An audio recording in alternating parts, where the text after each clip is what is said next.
Let's get into it. Sold Not For Sale podcast. Coach Colin here. We got Joe Rogan discussing why he endorsed Donald Trump. I'm sure all of you remember Joe Rogan announcing after he released his episode with Elon Musk that Elon Musk made such a compelling case that he had to endorse Donald Trump, who is now the president. Very excited about that. These three heavy hitters late in the game, Joe Rogan's podcast page on X actually posted this. I think these three interviews had a lot to do with swaying a lot of undecided people. Joe Rogan and Tim Dillon are about to talk about exactly why, because I thought it was just Elon Musk that persuaded Joe, maybe Dana White, but apparently he releases a different statement on why he decided to endorse Donald Trump. Let's get into it. She's joy. I want to take what she's taking when you're laughing all the time. That sounds like fun. The platform is joy. And there's people right now that can't feed their kids, that are immiserated for whatever reason. They're not doing well and they don't have health care. And she goes, be joyful, and our joy is our work. It's like crazy. It's like fully insane.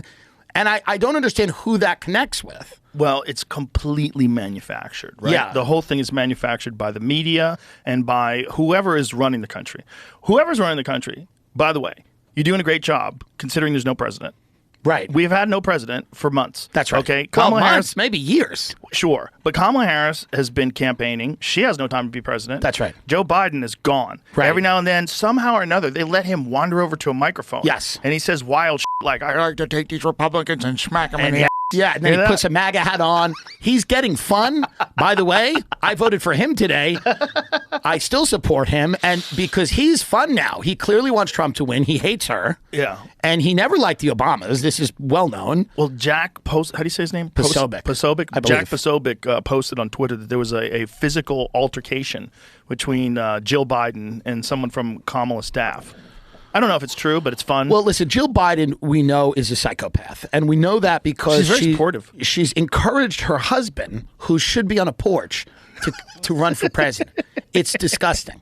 Jill Biden is one of the most, I think sometimes he's not, I think he doesn't do good in the bright lights. But I bet behind closed doors, he's sharp as a tack. She's a woman who claims to be a doctor. She's not a doctor. Well, you know that. Why? You know, is Jill she a Biden. Chiropractor? No. You know, Jill Biden just has a doctorate. She's not a doctor of anything. That's interesting. And she makes people call her Dr. Jill Biden. So already she's mentally unwell. Bill Cosby had She's not even like a honorary professor. Like if you're a professor and you have a doctorate, somebody might say Dr. Rogan or whatever. Right. But this idea that she's the first lady, not a medical doctor, not a professor, and still making people call her doctor while she's doing the least doctorly thing ever, which is letting an elderly man be paraded around to try to win the presidency again, is crazy. Well, I think she was enjoying the power. Yeah, of course. And I think that ring is very hard. My precious. They don't want to let it go. Oh, my precious. Well, she's enjoying the power. She's enjoying not going, maybe members of her family not being in jail. That would help. That she's enjoying that. Do you think he pardons his son? Because his son just got hit with a bunch of tax evasion charges. I mean, I don't know. I hope Trump pardons him and invites him into the administration. That's the ultimate win. Hunter goes and works for Trump. I had a chance to have him on the podcast. No, Joe, and you did up. I f***ed up. It was early on when he was writing a book. Remember when he wrote a book? I remember that. Yeah, they reached out to get press, and then the laptop story kind of blew up. Oh, and, yeah. Well, then, and then I was like, get him on. And then they were like, no. No, you don't want a pre-laptop.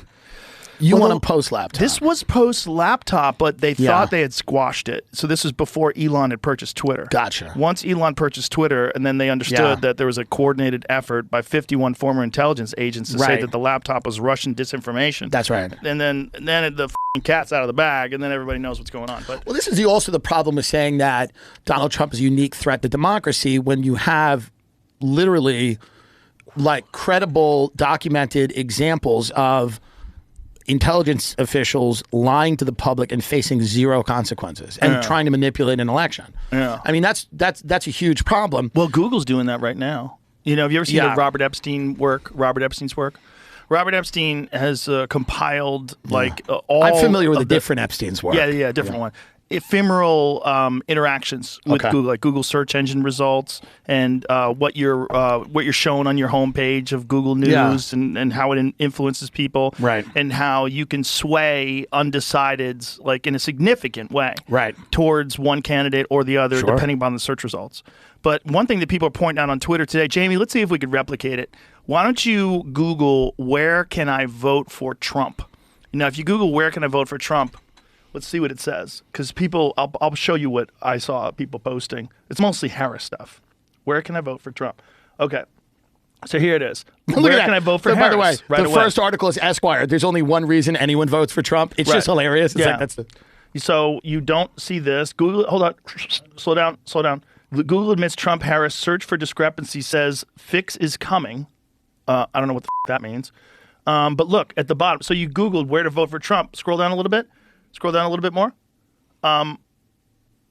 Where can I Google search where can I vote for Harris shows right a new conspiracy theories taking root in election day. Click on that variety thing. So this is it. Where can I vote for Harris showed a map while similar Trump search didn't. So you Googled where can I vote for Trump. It didn't show the map. Now let's Google where can I vote for Harris. Let's see what happens. Vote centers. You just voted for her. Vote centers. Yeah. By the way, that's counted as a vote. That's counted as one vote.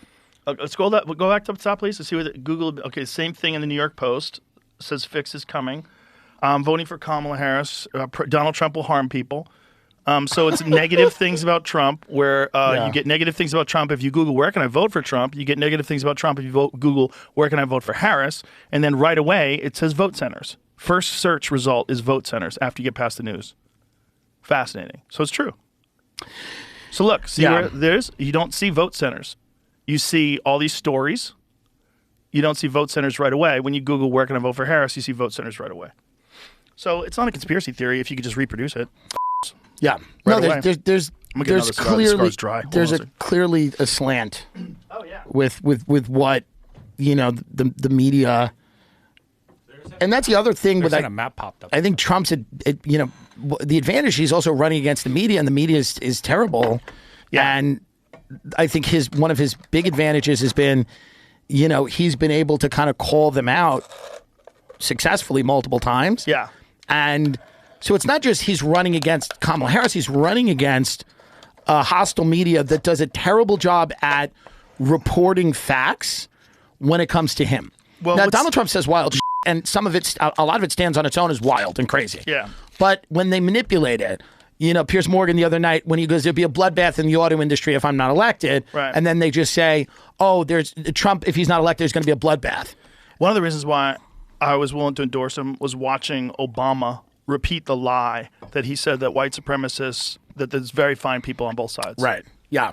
That's a terrible lie. He literally says, I'm not talking about white supremacists and the KKK. Those people should be condemned. That's right. That's what he says. Yeah. Well, and that's the what whole he's talking thing. about was the people that were coming to protest the fact that a statue was being taken What's down. interesting about Trump Wasn't that what it was? He was the first guy, yes. He was the first guy in Palm Beach. Whatever you think of Trump, there's reasons to not like him. There's very legitimate reasons not to like him. But he was the first guy in Palm Beach that opened Mar-a-Lago to Jewish people, to gay people, to people of color. Like, people were allowed. There was all these country clubs in Palm Beach that prevented those people. And now obviously people go, well, he just did that for money. And it's like, sure, fine, whatever. But like, he was the guy who did it. Right. It's not like he was short of members. Yeah. He did it for money. Like, yeah. He opened the door. Packed. And, so to me, it's like one of his biggest advantages has always been that the press cannot help themselves when it comes to him.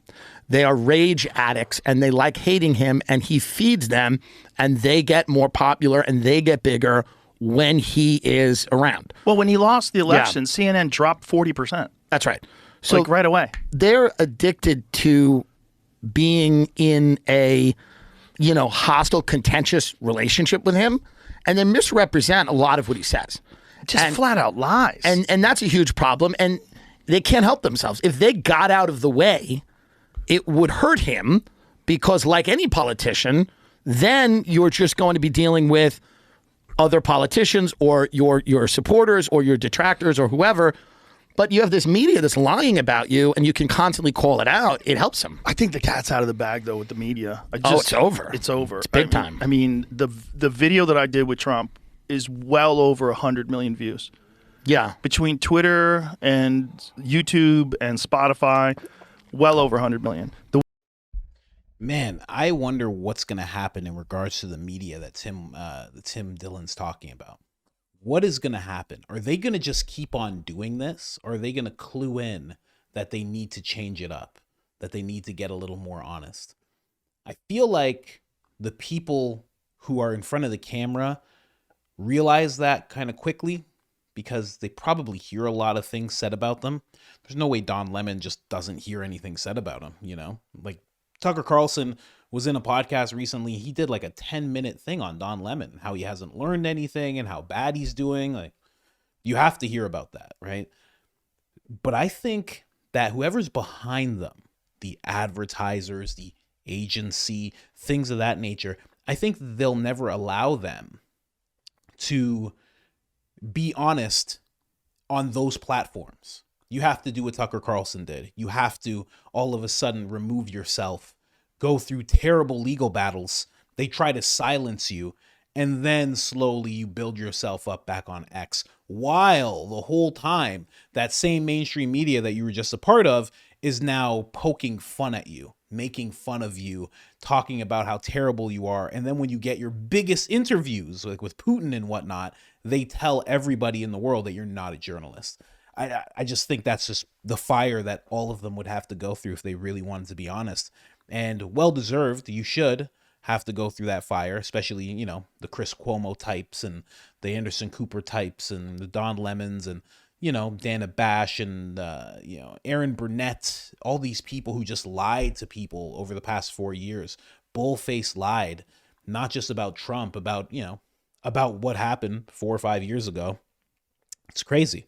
Absolutely crazy. So it's just going to be interesting to see how they handle Trump. Because if Trump's administration just starts doing great things, how are they going to spin it?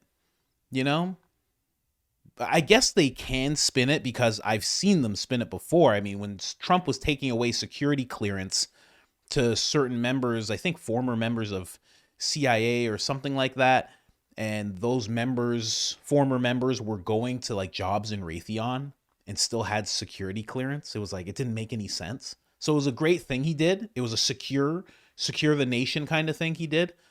But the media was like, oh, look what he's doing. It was mind blowing. It's crazy that you can go to MSNBC at any time you want and you can look directly into an agent's eyes. That's what they are. They have to be. They have to be. I'm convinced. I'm not mincing my words anymore. They must be on a payroll. There must be some dark black money that they're getting. It's the only thing that makes sense. Like Joe said, CNN dropped 40%. How are they still in business? I think it's because there's some really dark black money. They're like a necessary evil, so they'll never go out of business. That's just my thought. Anyway, Joe Rogan announces that Barack Obama is the reason that he endorsed Trump. Now, I'm okay with that, but that speech that Barack Obama gave, what is it? It's November 6th. He gave that speech on, I think, the 3rd or 2nd or 1st of November. Let me know what you guys think about it, because it took you that long to realize you should endorse Trump. Again, you can't be mad because it happened, and I think that really helped. I think it helped tremendously. I think it was a really big thing. But the fact that that was the thing that did it, you know, like Barack Obama lying. Okay. But he wasn't a great president. And you could hear the media tell that same lie. The only reason Barack Obama has that lie in that speech is because the media said it over and over and over again. So why not wake up from the media saying it rather than, like, what weight does it have? Why does it have more weight when it's coming from Barack Obama? I don't know. Let me know in the comments what you guys think of that. I think that's a little bit sad, but again, you can't hate on him. The endorsement came, and that's the real thing that mattered. One thing that I gotta try and look up right now because most people don't know it happened because it happened so quickly. Biden saying he smack. There's a real clip of Biden saying, oh yeah, here it is. This is such a weird clip. Like, what's going on with this guy? This stuff like this is like, oh, he really does hate Kamala Harris. Like, he wanted to tank this whole thing. Like, listen to this. But I'm serious. These are the kind of guys you like to smack in the ass. But I'm serious. These are the kind of guys you like to smack in the ass. But I'm serious. What? Why? Why is he saying that? He's talking about Republicans. It's so crazy. He's calling them garbage. And then literally 2 days later, he's saying that. And you're like, what? Why did he say that? I'm telling you, man, stuff like that really makes me feel like he truly did hate Kamala Harris. He hated the campaign. He really did. You know, when Tucker Carlson first brought that up, because he was the first one to talk about Biden actually despising Kamala. You know, when he first brought it up, I was like, oh, that's just Tucker being Tucker. You know, sometimes, you know, I love Tucker, but there's a little hyperbole sometimes, you know. But as time went on, it's like Tucker hit that right on the head. He was the first one to come out with that information. So very odd stuff. Very odd stuff. But that is what happened with Joe Rogan and Donald Trump. Barack Obama. And how funny is this? Barack Obama, the divider in chief, actually helped bring two massive people together in the sense of Joe Rogan actually endorsing Donald Trump. It wasn't Donald Trump being on the podcast. It wasn't even Elon Musk making this crazy case. It was Barack Obama. I'm sure Elon had a little bit to do with it. Dana White had a little bit to do with it. But the fact that Barack Obama was the tipping point for him. Okay, fine. I'll take it. Very interesting stuff, man. I don't know about you guys. I'm very excited to see what Elon Musk, RFK does as well. I might even try and look this up right now. RFK said so. Oh, here it is. RFK said day one. This guy's coming out the gate. RFK didn't celebrate a lick. I don't know why it's cut off like that. Why is it cut off like that? Let's see. Can I? That's for another video. Absolutely demented people just losing it over Donald Trump becoming president. But RFK says the FDA's war on public health is about to end. This includes the aggressive suppression of psychedelics, peptides, stem cells, raw milk, all sorts of stuff, vitamins, clean, hydroxychloroquine. There's certain things I'm skipping over here. Sunshine, exercise, naturaceuticals, anything that helps advance human health that hasn't been patented by pharma. Sorry, the words are cut off. If you work for the FDA and are a part of this corrupt system, I have a message for you. 1, preserve your records. 2, pack your bags. Wow. This is incredible. This, coupled with what Elon Musk has said he wants to do, is crazy. Preserve your records, pack your bags. Wow. This is nuts. So good. So good that Donald Trump is letting this guy do this. This is going to be revolutionary, man. You know, for the longest time, it's been hard in America to find things. You know, it's so easy to end up in what they call a food desert. And as he does things like this, that food desert is going to end up, you know, filled with water once again, so to speak. And it's going to start growing life. So it's just incredible to see that this is what he's planning on doing, and he's hitting it so hard right away. You know, and then think about what Elon Musk is going to do, taking away all these jobs.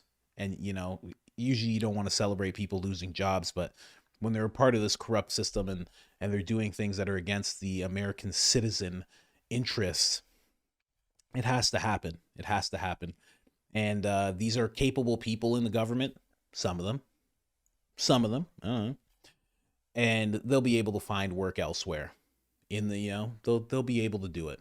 All of us do it. All of us do it, right? We all figure it out. We all get by best we can. So can they. They don't need to be in these nameless places, faceless places, doing things that are against the people. But the RFK with a wild message right there. I just thought I'd wrap it up with that because that gives me goosebumps, man. I can't wait to see what happens. Peptides, psychedelics, stem cells, raw milk. Whew. Because if he's doing that, he has to go to the dairy industry. Psychedelics, all of a sudden there's going to be a lot of testing going on, a lot of therapies going on for veterans. Peptides, same thing, a lot for veterans, a lot for older people as well, to give them better quality of life. Stem cell, like, it's just, this is amazing. I don't know about you, I'm very excited Donald Trump is president. Very, very excited. The great white hope is back, ladies and gentlemen. Anyways, like, subscribe, turn on your notifications. It helps the channel tremendously. And other than that, I'm out.